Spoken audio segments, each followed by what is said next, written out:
하겠습니다. 제목을 한번 읽어봅시다. 시작. 말씀은 소유인가 순종인가. 오늘 사건은요, 예수님께서 나사렛이란 동네는 예수님의 고향입니다. 태어난 것은 베들레헴에서 태어났지만 실질적으로 고향은 나사렛이죠. 그래서 고향 나사렛에 머물던 때에 있었던 사건입니다. 안식일에 회당으로 모였습니다. 이 회당이라는 것은 지금으로 따지면 바로 이 자리처럼 교회로 보시면 됩니다. 그 당시에 회당으로 모일 때 지금의 교회처럼 모였다라고 이해를 하시면 됩니다. 자, 회당에 예수님이 들어가셨습니다. 언제요? 안식일에. 그리고 말씀을 건네받아 가지고 펼쳐서 읽으려고 하는데 마침 성경 이사야의 말씀입니다. 성경 이사야에 기록되어 있는 말씀인데 내용이 이렇습니다. 가난한 자에게 복음이 선포되어지는 내용이라고요. 누구에게요?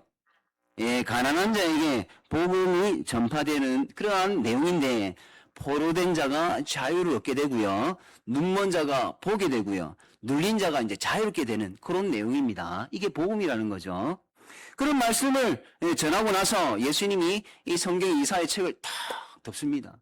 덮고 나서 뭐라고 말씀하냐면 이 글이 너희 귀에 응하리라 라고 하십니다. 예수님은 성경 이사야에 기록된 이 예언이 지금 예수님 스스로 안에서 예수님 자신 안에서 이루어졌다라는 것을 말씀한 것이 바로 귀에 응하리라 이 말씀이에요. 자, 처음에 예수님께서 그렇게 말씀을 읽고 설교를 하니까 굉장히 놀라는 겁니다. 어떻게 이래 은혜롭게 말씀을 전하실까?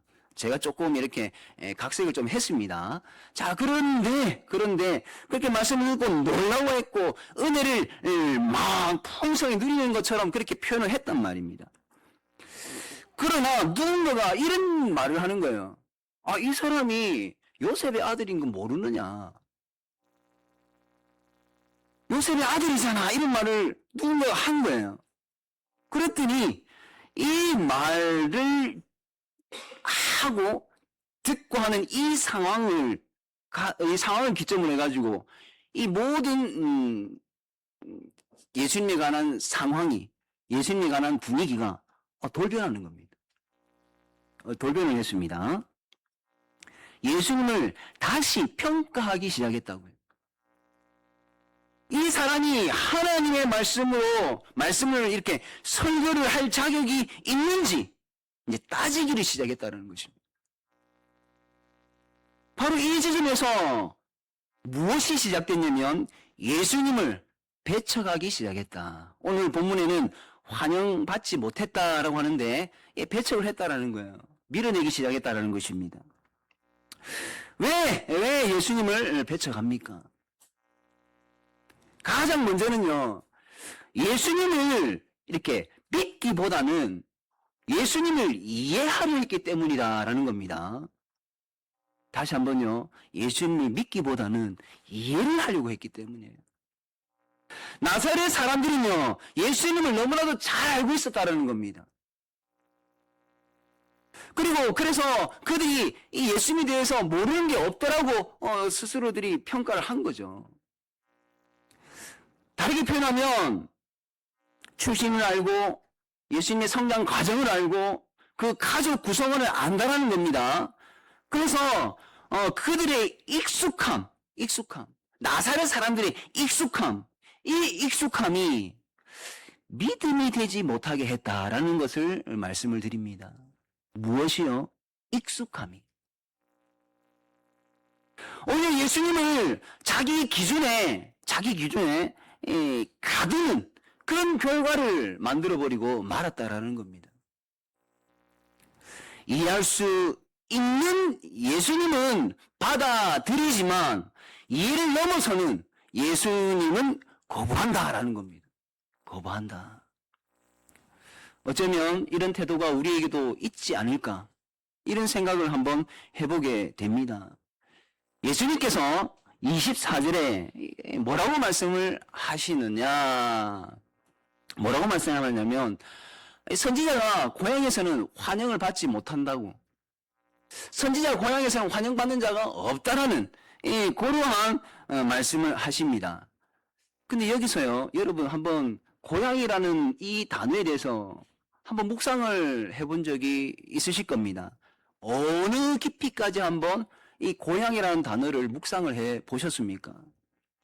오늘 이 말씀의 고향이라는 단어는요, 단순히 장소가 아닙니다. 장소로 해석을 하고 나서 적용을 시키면 굉장히 이상한 쪽으로 흘러갈 수 있습니다. 여러분, 이거는 장소가 아닙니다. 이미 안다고 생각하는 자리. 더 이상 들을 필요가 없다라고 여기는 자신만만한 그 자리. 가끔씩 저도 그런 경우가 있는데, 이 가족들이나 이렇게 지인들하고 이야기하다 보면 반복된 말을 하는 경우가 있습니다. 예전에 했던 이야기인데 또 하고 또 듣게 되고 그러면 어떻게 됩니까? 처음에는 깜짝 놀라면서 또 처음에는 굉장히 감동받았던 그런 내용들이 이제는 점점 아무런 감동도 없고 나중엔 지겨워지고 뒤에 무슨 말이 나올지도 알게 되면서 감정 표현이 메말라져 버리게 됩니다. 마치 그런 거와 같다라는 겁니다. 예수님을 가장 잘 아는 그 자리, 그 자리에 예수님의 말씀을 가장 심각하게 받아들이지 않는 자리가 되어버렸다고요. 이거는 굉장한 위험한 순간입니다. 세상 사람들의 세상 이야기는 뭐 그럴 수 있지라고 넘어갈 수 있습니다. 그러나 예수님의 말씀, 하나님의 말씀, 이 성경의 말씀, 오늘 이 자리에 강단에서 선포되어진 설교 말씀은 다르죠. 물론 설교 말씀에는 하나님의 말씀도 있지만 또 인간의 말도 있겠지만 인간의 말은 제외하고 하나님의 말씀만 언급을 하겠습니다. 이러한 말씀은 왜 세상 사람들의 말과는 다릅니까? 생명의 양식이니까. 좀 더 직설적으로 표현하면 하나님의 말씀이니까. 우리를 이 자리에 계신 여러분을 창조하신 우리 주인의 말씀이니까 이 부분은 굉장히 중요하다라는 것입니다. 익숙함은요, 신앙이 되지 못하게 합니다. 오히려 불신의 걸음이 될 수도 있다는 것을 잊지 마십시오. 무엇이요? 익숙함이 무조건 불신의 걸음이 된다, 이게 아니고요. 그럴 위험이 있다는 것을 아시고 우리 좀 점검하면서 뭔가 이렇게 나태함에 빠지지 아니하도록, 어떤 매너리즘에 빠지지 아니하도록 늘 우리는 긴장 가운데 있어야 될 자리가 바로 하나님 말씀 앞에서의 자리다라고 저는 생각을 합니다. 예수님은요, 그러면서 과거에 유명했던 선지자들, 뭐 엘리야 선지자와 엘리사 선지자를 예로 드시면서 말씀을 이어가십니다. 이스라엘에 흉년이 들어가지고 3년 6개월 동안 흉년이 들었습니다. 참 많은 과부들이 있었나 봐요. 또 엘리사 시대에도 또 많은 질병이 있지만 그 중에 지금도 굉장히 어려운 병이죠. 고치기 어려운 병인데 이 나병 환자들이 참 많았나 봅니다. 그런데 그런 어려움에 처한 과부와 힘든 생활을 하고 있는 이 나병 환자가 많았지만 하나님의 은혜는 이스라엘 민족에게 임하지 아니하고 이방인들에게 임했다라는 것을 지금 말씀하고 있거든요. 그래서 시돈 과부에게, 그리고 아람 군대의 장군에게 그렇게 은혜가 임한 거예요. 이렇게 오늘 본문에 기록되어 있는 이 말씀은요, 단순한 어떤 역사를 갖다가 쭉 나열하는 고리타분한 그런 이야기가 아니고요. 하나님의 은혜는요, 혈통이나 어떤 종교적 배경에 절대 묶이지 않는다는 사실을 우리에게 말씀해 주고 있는 겁니다. 나사렛 사람들은 그래서 이 말에 분노를 하는 거예요. 왜냐하면 알거든요. 이게 어떤 의미인지를 아는 겁니다. 지금 하나님의 은혜가 너희들은 하나님의 거룩하게 구별되어 있는 백성이라고 자신만만해하고 있는데, 아이고 하나님의 은혜가 너희들에게 임하지 않고 있다라는 이 말을 들으니까 얼마나 여기가 분노가 차겠습니까? 그리고 은혜로웠던 그 설교 시간의 순간이 얼마나 격해지며 감정을 이렇게 막 분출하는 그런 자리가 되었겠습니까? 나리스 사람들이 예수님의 그 말씀에 굉장히 분노를 합니다. 앞서 말씀을 드렸듯이 이 은혜를 선물로 받기보다는 이 나사렛 사람들은요, 어떤 자기의 권리로 여겼단 말이에요. 마땅히 누리는 권리. 여러분, 하나님의 말씀, 특별히 은혜라는 표현을 쓰겠습니다. 왜냐하면 말씀을 통해서 은혜를 누리니까. 이 은혜라는 것이 마땅한 권리로 생각하시면 큰 착각을 하시는 겁니다. 말씀을 얼마만큼 제대로 신뢰하고 확신을 가지면서 그 말씀을 잘 알고 그 말씀을 잘 적용을 시키느냐에 따라서 때로는 은혜가 될 수도 있는데, 이 말씀에 대해서 제대로 알지 못하면서 그냥 마치 얕은 물가를 뛰어다니면서 첨벙첨벙하면서 그냥 수박 거달기식으로 그렇게 말씀을 대하다가는 정말 그냥 이 말씀을 통해서 하나님께서 베푸시는 은혜가 마땅한 권리로 착각을 한단 말이에요. 이런 글을 본 적이 있습니다. 어떤 분식점 사장님이 수년째 긴 시간 동안 어떤 노숙자 할아버지를 풍성하게 대접을 하는 겁니다. 그러면서 돌아가는 길에 계란도 달걀도 삶아가지고 주고 하는데, 단 한순간도 이 노숙자가 이 주인한테 감사하다라는 말을 안 했답니다. 그러면서 댓글이 많이 달렸어요. 그 댓글에 뭐라고 하냐면, 자칫 잘못하면 이렇게 베푸는 감사가 당연한 권리로 이 노숙자는 착각할 수 있으니까 당장에 줄여라, 돕는 것을 줄여라, 이런 댓글들이 굉장히 많이 달리더라고요. 뭐 그건 또 세상의 일이니까 괜찮다라고 또 넘어갈 수도 있겠지만, 여러분, 하나님의 말씀을 통해서 여러분이 누리는 그 은혜는 다릅니다. 왜냐하면 은혜를 통해서 우리는 죄 용서함을 받기 때문입니다. 우리가 죄 용서함을 받는 것이 우리의 권리입니까? 아닙니다. 이것은 철저하게 우리가 누리는 감사의 가장 중요한 부분이기 때문에 이것은 권리가 될 수 없습니다. 그런데 자칫 잘못하면 우리의 권리로 착각을 한다니까요. 오늘 나사렛 이 본문에 기록되는 이들이 바로 그러한 착각 속에 빨리 빠졌습니다. 하나님께서 우리를 많은 나라들 중에서 유대인으로, 이스라엘 민족으로 이렇게 구별해 주신 것이 권리인 줄 아는 거예요. 예수님이 이스라엘 민족을 통해서 이 땅에 오신 것이 당연한 권리로 착각을 하는 것입니다. 그런데 당연한 권리가 아니다라고 예수님이 말씀하시니까 그들은 분노가 일어나는 겁니다. 화가 나는 거죠. 심지어 어느 지경까지 가느냐, 우리 29절 말씀을 잘 한번 관찰해 보십시오. 29절 말씀에 보시니까 예수님은 어떻게 하려고 합니까? 그냥 제거하려고 합니다. 어떻게? 산 낭떠러지까지 끌고 가가지고 거기서 밀어버리려고 합니다. 너무 잔인하지 않습니까? 너무 사람들이 어떻게 이럴 수가 있을까?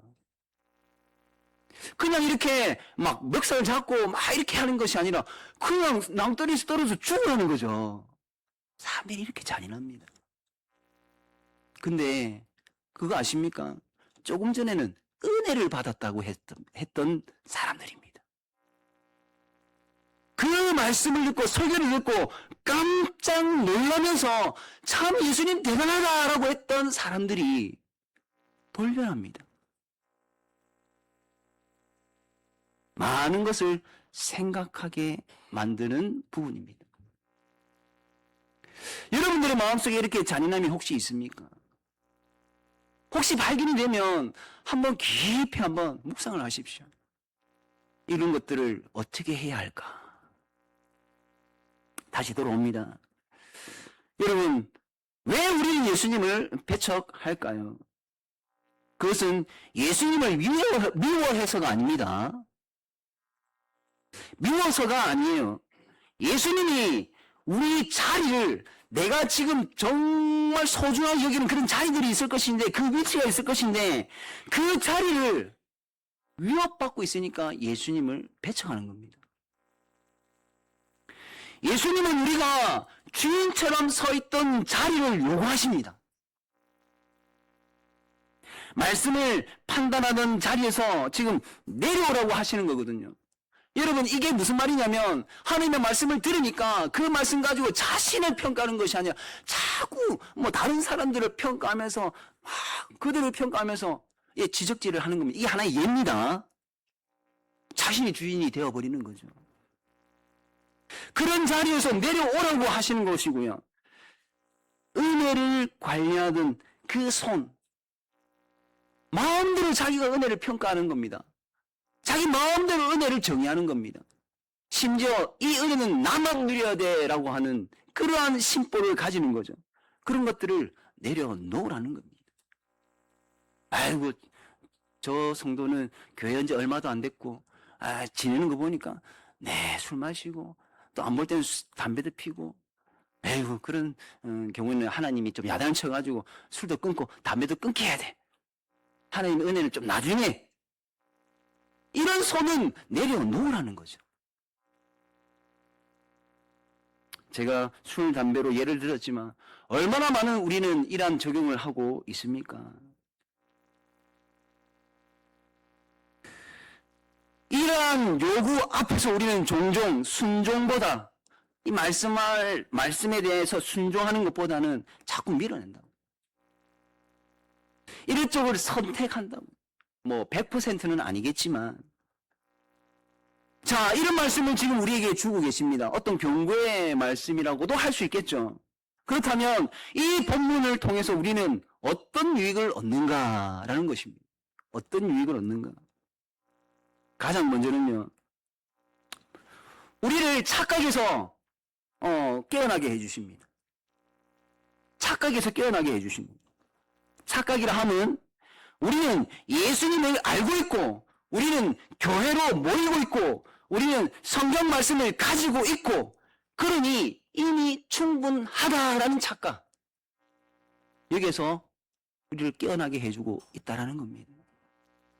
여러분, 저는 목사입니다. 그런데 일반 교회 안에서 일반적으로 많은 성도님들보다 그래도 목사는 성경을 조금이라도 좀 연구를 더 했지 않겠습니까? 그래서 저는 다른 성도들보다 그래도 좀 낫겠지, 이런 것도 하나의 착각일 수 있다고. 착각일 수 있다. 신앙생활을 열심히 오랜 기간 동안 하다 보니까 자연스럽게 어떤 직분을 받게 되는 그러한 상황도 있을 수 있습니다. 그럼 직분을 받으면 그래도 어떤 공동의회라는 이런 객관적인 검증이 된 분들이지 않습니까?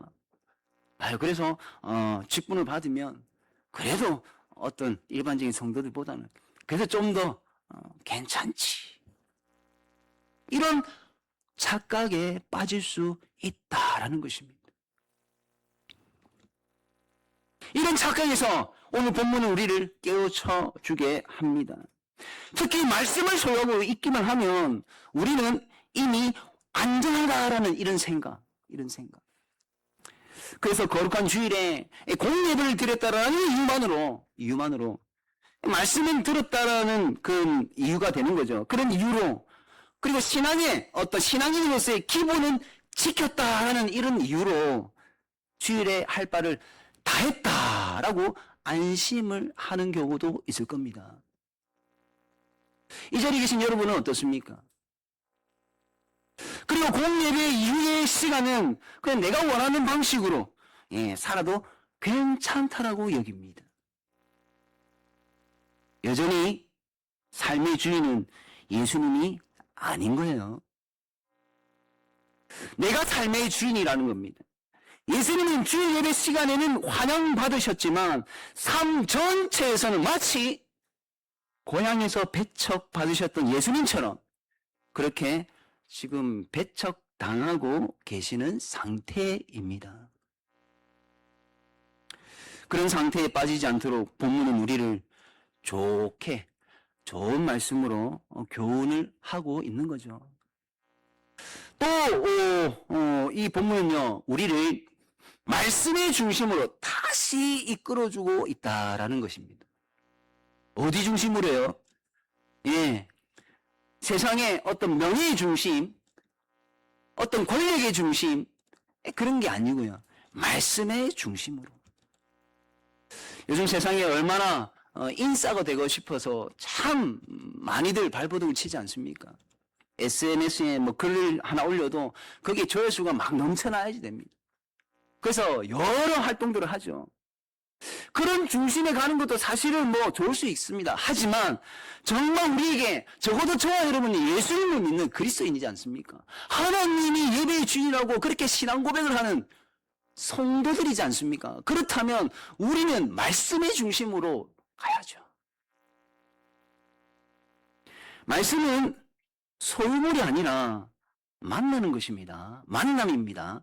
이 만남이라 하면요, 말씀으로 지금 나를 부르시는 예수 그리스도 앞에 서서 더 이상 예수님이 이런 분, 저런 분, 그렇게 평가하는 평가자가 아니라, 저와 여러분이 평가자가 아니라 예수님 말씀 앞에 순종하는 자. 그렇게 순종하는 자로 서는 것이 바로 말씀 앞에서 만나는 것입니다. 여러분, 순종 우리가 여러 가지로 표현할 수 있겠지만 오늘 좀 다른 표현을 한번 써보겠습니다. 순종은 자리를 바꾸는 것이다. 좀 생뚱맞죠? 여러분, 앞에 화면을 한번 읽어봅시다. 시작! 내가 말씀을 해석하는 자리에서 말씀이 나를 해석하게 하는 자리로, 그렇게 자리를 바꾸는 것이 순종이다. 우리는 얼마나 말씀을 잘 해석합니까? 요즘 자료, 프로그램도, 말씀을 해석하는 프로그램도 굉장히 많고요. 서적도 도움받을 수 있는 것들이 굉장히 많습니다. 그래서 웬만한 성도님들 참 많이, 지식적으로 많이 업그레이드가 됐습니다. 그래서 성경 말씀도 잘 해석하죠. 그런데 여러분, 정작 중요한 것은 내가 말씀을 해석하는 것이 아니라 하나님의 말씀이 나를 해석하셔야 됩니다. 그래서 내가 어떤 존재인지가 드러나야 됩니다. 그렇게 자리를 바꾸는 것이 바로 순종입니다. 그렇게 내가 드러나야지만 말씀 앞에 내가 겸손하게 엎드릴 수 있거든요. 그 말씀을 붙잡을 수 있게 되는 거거든요. 그렇지 않고서는 여전히 우리는 말씀으로 이 사람 저 사람 조각낼 수밖에 없는 존재가 될 위험이 큽니다. 성경의 대표적인 인물들이 참 많이 들 수 있겠지만, 인물들이 참 많아서 많이 들 수 있지만 삭개오라는 인물이 가장 적합한 것 같습니다. 나사렛 사람들은 어땠습니까? 잘 관찰한 것들을, 성경 읽었던 걸 잘 한번 떠올려 보십시오. 나사렛 사람들은 어땠냐면 회당 안에 있었습니다. 그리고 말씀을 들었습니다. 그러나 자리를 바꾸지 않았습니다. 예수님을 평가했고 결국에는 예수님을 밀어냈습니다. 심지어 낭떠러지에서 밀어내려고 했습니다. 반면에 삭개오는 어떻습니까? 삭개오는 나무 위에 있었습니다. 예수님의 부르심을 들었습니다. 즉시 나무에서 내려옵니다. 의미하는 바가 크죠. 예수님을 영접했습니다. 그리고 삶이 변했습니다. 본문의 나사렛 사람들과 삭개오의 차이는요, 도덕성, 윤리성 이런 부분이 아니라 자리의 이동입니다. 내가 예수님 말씀을 해석하는 자리인지, 아니면 예수님의 말씀이 나를 해석하게 하는 자리인지 점검할 수 있기를 바랍니다. 우리는 말씀을 가지고 있는 사람이 아니라 말씀을 순종하는 사람이 되어야 합니다. 오늘 본문은 우리에게 묻습니다. 말씀을 쇠하고 있느냐? 아니면 말씀에 순종하고 있느냐? 이 질문은요, 지금 저와 여러분을 어떤 종교적인, 신앙적인 부분이 아니라 좀 더, 영적인 부분이 조금 이렇게 짤순이에서 쫙 짜진 것처럼 그냥 껍데기만 남아가지고 종교적으로 어떤 회색 지대에, 그죠? 회색 지대에 머물러 있는 우리를 끄집어내는 요런 말씀이 되어진다라는 것입니다. 여러분, 회색 지대라는 것이 뭐 어떤 의미일까요? 겉으로는 신앙인처럼 보이지만 실제로는 순종하지 않는 상태. 배척을 하지 않는 것 같은데 그렇다고 헌신도 없는 그런 상태. 삶의 주인 자리를 예수님께 내어주지 않으면서 어떤 신앙의 혜택은 조금이라도 더 누리려는 그런 상태. 이런 상태가 회색 지대에 머물고 있는 상태인데, 그런 데서 우리를 끌어내어서 바른 신앙의 자리로 옮기도록 오늘 본문 말씀은 저와 여러분에게 요구를 하고 있다라는 것입니다. 마지막으로 오늘 본문은요, 예수님이 누구신지를 분명하게 확인시켜 주십니다. 사실 이게 우리는 확실하게 마음에 좀 새겨야 될 부분이죠. 예수님은 가난한 자에게 복음을 전하셨다고 했습니다. 그 내용이 무엇이었습니까? 포로를 자유하게 하시고 눈먼 자를 보게 하고 그 다음에 눌린 자를 자유롭게 하는 그런 분. 이것은 단지 어떤 사회 정책을 발표하는 것이 아니지 않습니까? 그죠? 어떤 복지 프로그램을 예수님이 제안한 것이 아닙니다. 죄 아래 묶인 인간을 해방하시는 구원을 말씀하신 겁니다. 가난한 자는 하나님의 도우심이 필요한 자들, 그러한 자들이 가난한 자들입니다. 여러분은 하나님의 도우심이 필요합니까? 그러면 여러분이 가난한 자라고요. 여러분, 포로는요, 그냥 온몸에 쫙 매어가지고 어디 감옥에 갇힌 이런 단순한 것을 말하는 것이 아닙니다. 포로는 죄라는 족쇄에 매여 있는 상황을 말하는 거예요. 여러분, 지난 일주일 동안 죄에서 완벽하게 벗어난 삶을 사셨습니까? 여전히 우리는 죄를 지었습니다. 이게 바로 우리는 포로되어 있는 자라고요. 이런 우리를 그 죄의 족쇄에서 풀어지게 하는 이런 예수님. 여러분, 눈먼 자라고 했습니다. 단순히 앞이 보이지 않아서. 여러분, 제가 죄송합니다만 눈 수술을 했습니다. 왜? 너무 안 보여가지고. 잘 보이는 그런 치료를 받았습니다. 지금 오늘 말씀이 그런 말씀이 아니라고요. 멀쩡히 시력이 2.0이어도 예수님이 예수님으로 구주로 안 보인다는 겁니다. 못 보는 겁니다. 오늘 이 말씀을 보면서도 예수님이 발견되어지지 않는 겁니다. 오늘 설교 말씀을 들으면서도 이 자리에 우리 삼위 하나님이 함께 계시다는 것을 볼 수 없는 겁니다. 발견이 안 되는 겁니다. 이런 것들이 바로 눈먼 자입니다. 눌린 자는 누구입니까? 수고하고 무거운 짐진 자들아 다 내게로 오라. 오늘 예배하면서 그 도우심으로 오늘 예배를 시작했지 않습니까? 그렇게 눌려있는 사람들. 그러므로 이 말씀은요, 결국에는 예수님을 배척하지 말라는 어떤 도덕적인 교훈으로 끝나는 말씀이 아니고 그 이상을 요구하는데, 그 이상이 무엇이냐? 오늘 화면을 보시면서 함께 한 목소리로 한번 읽어보도록 하겠습니다. 시작! 예수님이 나의 구원이십니다. 아멘. 이 말씀입니다. 사랑하는 성도 여러분, 오늘도 이 자리에서 우리 주님은 말씀하십니다. 오늘 이 말씀이 너희의 귀에 응하였다. 이제 질문 하나입니다. 우리는 왜 예수님을 배척합니까? 그리고 오늘 그 배척의 이유를 내려놓을 수 있습니까? 말씀을 소유하려는 그 자리에서 내려와서 말씀 앞에 순종으로 설 수 있으십니까? 이 질문 앞에 소유에 대한 어떤 고집스러움이 무너질 때 그 무너짐이 바로 여러분들의 유익이 될 것입니다. 무너지지 않으면 유익은 그 다음 문제거든요.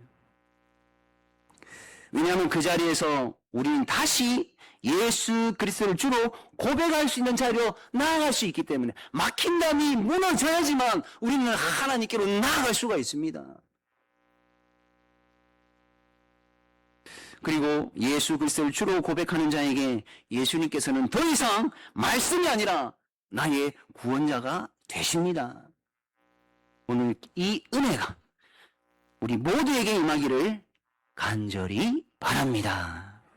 기도하겠습니다.